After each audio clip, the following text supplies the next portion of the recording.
Pada sahabat-sahabat sekalian dimanapun berada, Assalamualaikum warahmatullahi wabarakatuh. Alhamdulillah, alhamdulillahi wa kafa, wassalatu wassalamu ala sayyidina Muhammadin Mustafa wa ala alihi wa ashabihi alisidki wal wafa. Allahumma rzuqna yakinan mahikna bisolihin, amin ya mujibah sa'ilin. Pada kesempatan ini kita bertemu kembali sore berbahagia ini. Kesempatan kali ini kami akan berbagi mungkin sesuatu yang bermanfaat untuk menambah wawasan kita dan juga pengetahuan kita, khususnya dalam dunia Islam umumnya, dan lebih spesifik lagi dalam dunia tasawuf. Sebagaimana kita ketahui bahwa ilmu tasawuf merupakan pengembangan dari pilar Islam yang disebut dengan ihsan, yaitu suatu ilmu yang mengatur tentang bagaimana hukum-hukum kejiwaan pada diri seorang manusia atau hamba di hadapan Tuhan. Bagaimana manusia itu bisa merasakan senantiasa berada bersama Tuhan atau melihat Tuhan. Seandainya manusia ini tidak mampu, maka manusia senantiasa merasa untuk senantiasa dilihat oleh Tuhan. Nah, untuk itu manusia senantiasa harus menjaga untuk mengikuti tindak tanduk Kanjeng Nabi Muhammad SAW dalam bentuk akhlakul karimah. Bagaimana manusia itu senantiasa sadar dalam segala perbuatannya diniati sebagai bentuk pengabdian kepada Allah, baik dalam ibadah mahdoh ataupun dalam ibadah muamalah, dalam sholatnya, dalam zikirnya, dalam sholawatnya, ataupun dalam hal muamalah, dalam bekerja, dalam berkeluarga, dalam hal apapun itu diniati sebagai bentuk pengabdian di hadapan Allah Subhanahu wa ta'ala. Nah, oleh karena itu ilmu tasawuf ini mengajarkan bagaimana supaya manusia itu memiliki akhlak atau etika yang terpuji, sebagaimana yang dicontohkan oleh beliau Sayyidina Muhammad SAW. Nah, dalam dunia tasawuf ini pun masih kita golongkan secara umum, karena tasawuf itu sendiri berisikan tentang ilmu-ilmunya, sedangkan jadi tasawuf itu berisikan tentang ilmu-ilmu bagaimana kita itu membersihkan diri dari hawa nafsu, bagaimana caranya manusia itu untuk menjernihkan hatinya. Nah, maka ilmu tersebut harus dipraktekkan dengan sebuah metode atau sistem. Nah, maka metode atau sistem inilah yang disebut dengan torekot. Jadi torekot itu adalah amaliyah, praktek dari ilmu tasawuf itu sendiri. Sedangkan ilmu tasawuf itu sendiri berkaitan dengan yang namanya syariat. Jadi ilmu tasawuf itu adalah salah satu penyempurna dari amaliyah syariat.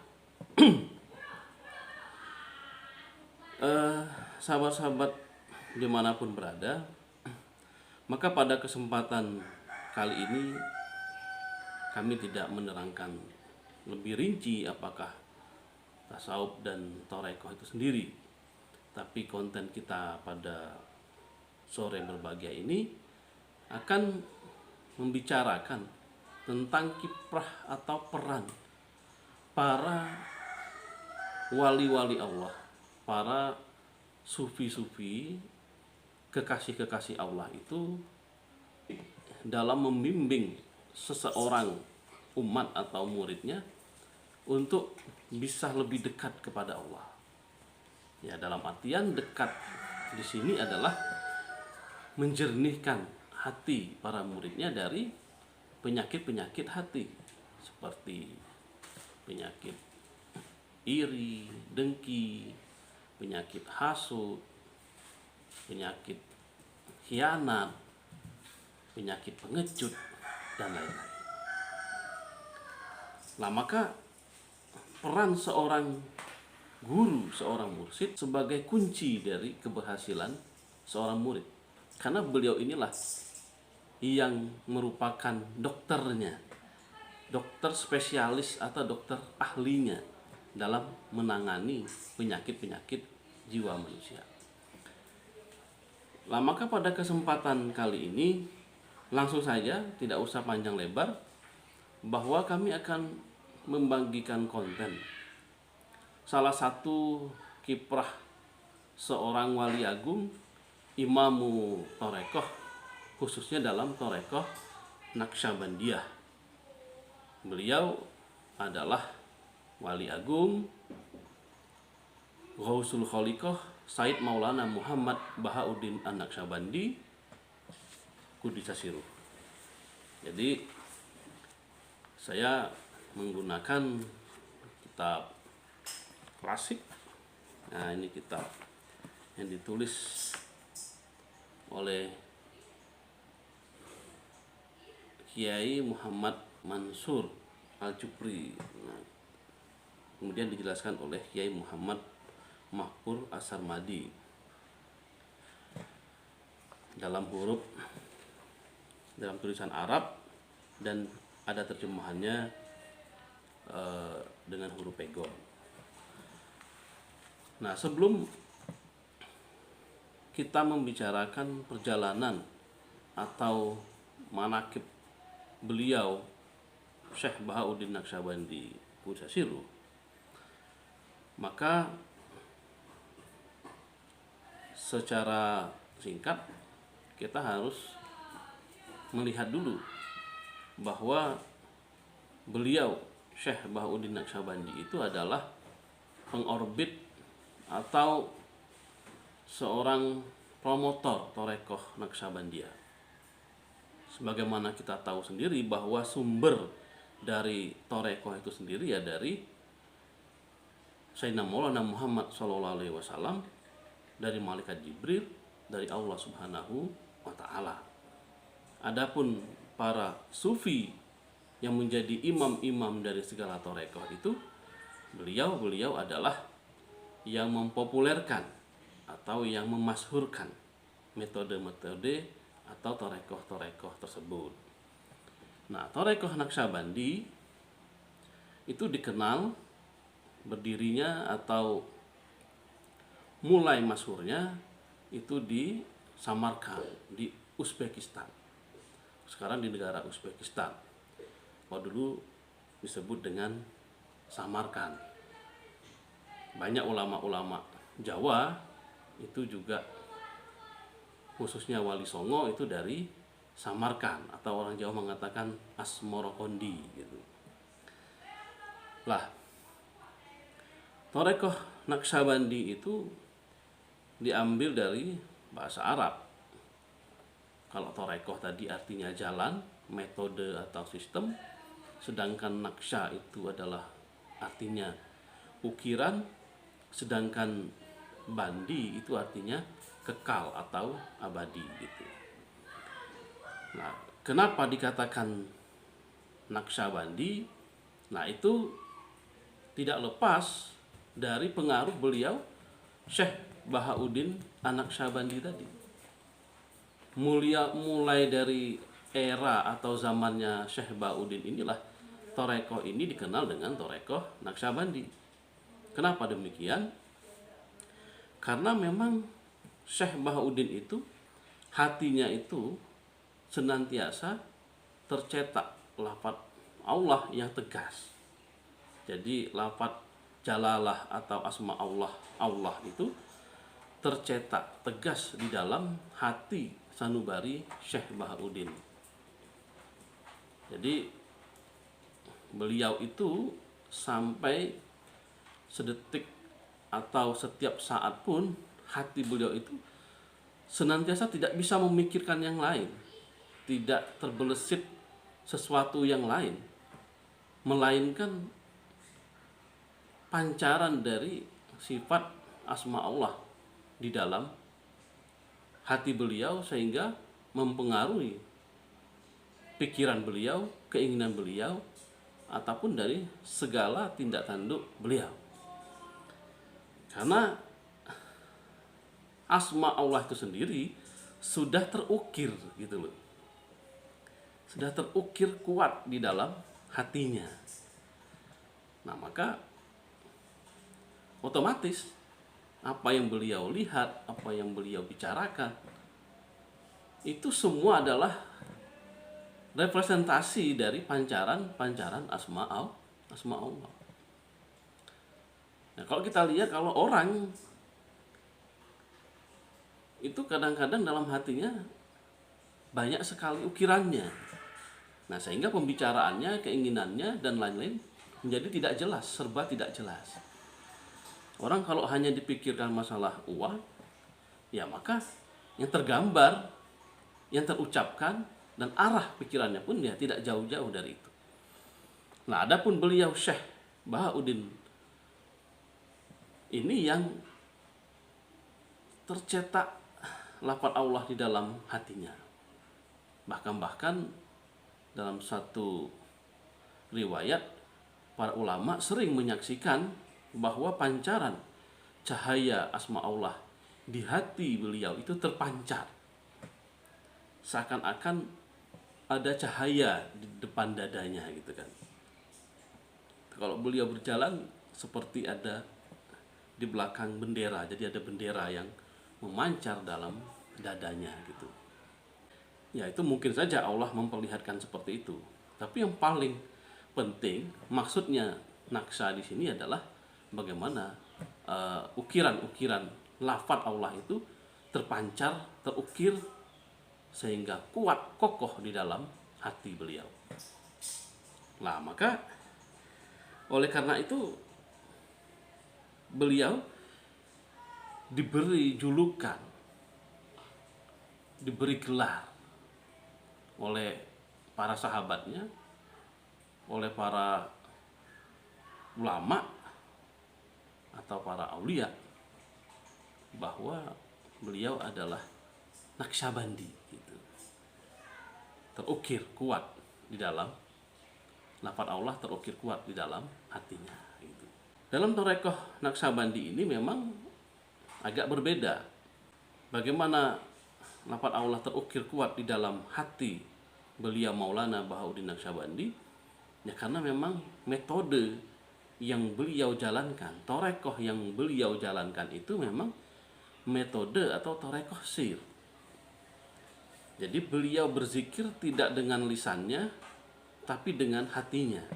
Nah, sehingga kalimat zikir yang beliau ucapkan dengan bibir yang ada di hatinya inilah yang kemudian menjadikan gambar atau terukir di dalam hatinya gitu. Nah, maka beliau memang disebut sebagai ahli sir. Makanya gelar beliau An-Naqsyabandi Al-Uwaisi gitu. Al-Uwaisi itu adalah mengingat seorang sahabat, tapi ada juga mengatakan beliau adalah tabi'in, yaitu Sayyidina Uwais Al-Qarni gitu. Mana Uwais Al-Qarni itu adalah salah satu sahabat yang tidak pernah bertemu secara fisik kepada Rasulullah SAW, tapi beliau, para sahabat diminta untuk meminta doa dan berkah dari beliau Uwais Al-Qarni. Ya, meskipun Rasulullah sendiri telah memberikan ciri-cirinya sahabat Uwais Al-Qarni ini, meskipun beliau tidak pernah bertemu secara jasad kepada Rasulullah SAW. Nah, begitulah Syekh Bahauddin ini bergelar An-Naqsyabandi Al-Uwaisi Al-Bukhari. Sedangkan Al-Bukhari itu dinisbatkan kepada tempat asalnya, Bukhari atau ya Samarkand dulu, ya bisa dikatakan hampir satu negara ya, meskipun beda provinsi. Bukhari kan terkenal dengan imam hadis, yaitu Muhammad bin Ismail, terkenal dengan Imam Bukhari. Nah, Samarkand juga banyak ulama, ada namanya Syekh Abu Lais Asmorokondi dan lain-lain gitu. Jadi memang beliau berada atau lahir dari negara Bukhari. Kok sekarang masuk ke dalam negara Uzbekistan. Nah, selanjutnya beliau lahir di sebuah tempat, sebuah desa, sebuah daerah yang digambarkan mana daerah itu sangat sejuk, sangat asri, di bawah lembah-lembah pegunungan yang disebut dengan Qasrul Arifan gitu. Jadi beliau lahir di Qasrul Arifan, tepatnya pada tanggal 15 Muharram pada tahun 717 Hijriah gitu. Lah, kelahiran Syekh Bahauddin ini sebetulnya sudah memiliki suatu keistimewaan tersendiri. Ya, bisa dikatakan sudah ada tanda-tanda langit, tanda-tanda dari Allah Subhanahu wa Ta'ala, bahwa diceritakan dalam kitab ini di saat menjelang lahirnya Syekh Bahauddin Naqsyabandi ini, itu ada seorang wali agung namanya Syekh Muhammad Baba Samasi. Nah, Syekh Muhammad Baba Samasi itu seringkali melewati dusun Qasrul Arifan. Untuk apa ya? Untuk mendatangi majelis-majelis zikir yang ada di situ. Nah, hingga suatu kali Syekh Baba Samasi ini ketika melewati Qasrul Arifan, beliau mencium bau yang harum. Nah, ketika beliau mencium bau yang harum ini, beliau berkata kepada para murid-muridnya, para sahabat-sahabatnya. Dia mengatakan, setiap kali aku melewati dusun ini atau desa ini, aku mencium bau harum. Wah, ini firasatku, isyarat bahwa nanti di desa ini sebentar lagi akan lahir seorang cabang bayi, yang mana cabang bayi itu insya Allah akan menjadi penuntun umat atau akan menjadi seorang ulama yang agung gitu. Nah, maka wasiat atau pangendikan Syekh Baba Samasi ini diwanti-wanti, ditunggu-tunggu, diharap-harapkan oleh para muridnya, oleh para sahabatnya, atau oleh masyarakat. Nah, hingga singkat cerita,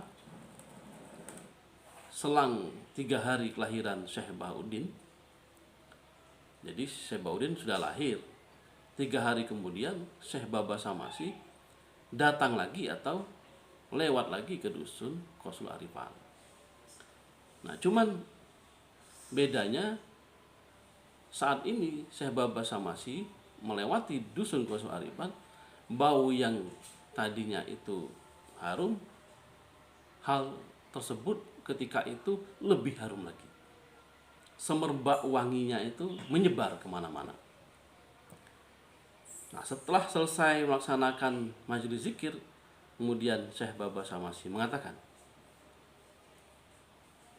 "Wahai murid-muridku, wahai sahabat-sahabatku, bahwa apa yang kita temui pada hari ini, bau wangi yang semerbak harumnya, ini sudah memperjelas bahwa apa yang telah aku sampaikan dan katakan kepada kalian semua, insya Allah bayi tersebut hari ini telah lahir. Wah, hal itu mestinya disambut antusias oleh para murid-muridnya. Nah, tidak lama kemudian ada seorang orang tua, kakek-kakek yang datang menghadap kepada Syekh Baba Samasi. Kemudian orang itu sambil menggendong seorang bayi yang kira-kira sudah berumur 3 hari. Nah, kemudian bayi itu diterima oleh Syekh Baba Samasi. Kemudian beliau mengatakan dan mempersaksikan kepada para sahabat-sahabatnya, wahai sahabat-sahabatku, inilah bayi yang kita tunggu-tunggu. Inilah bayi yang aku maksud. Maka pada hari ini aku saksikan kepada kalian semua. Yang pertama, bayi ini aku beri nama Muhammad Bahaudin. Kemudian yang kedua, bayi ini sudah aku anggap sebagai anakku sendiri. Aku angkat menjadi anakku sendiri. Dan yang ketiga, aku berikan wasiat kepada khalifahku atau kepada wakilku, yaitu Syekh Amir Kilal An-Nasafi, untuk mengemban tugas. Nanti jika anakku Muhammad Bahaudin ini dewasa, maka dirimulah yang aku berikan emban tugas untuk mendidiknya. Lah seketika itu juga kemudian Syekh Amir Kilal, salah seorang khalifah dari Syekh Baba Samasi, langsung menyambutnya, kemudian mengucapkan sendiko dawuh, labaik wahai guru, siap wahai guru. Aku tidak akan pernah melupakan dan menyepelekan wasiatmu. In qasortu wasiataka falastu min rajulin. Kalau aku melalaikan dan meremehkan, menyepelekan wasiatmu, maka aku tidak pantas disebut seorang laki-laki. Nah, itulah awal-awal atau detik-detik kelahiran beliau, manusia agung, manusia yang suci, kekasih Allah, yaitu Imam Thariqah An-Naqsyabandi, Hadratus Syekh Maulana Muhammad Bahaudin. Mungkin pada kesempatan ini cukup sampai sekian dulu. Nanti kita akan lanjutkan pada cerita-cerita atau sesi-sesi berikutnya. Sekian dari kami. Assalamualaikum warahmatullahi wabarakatuh.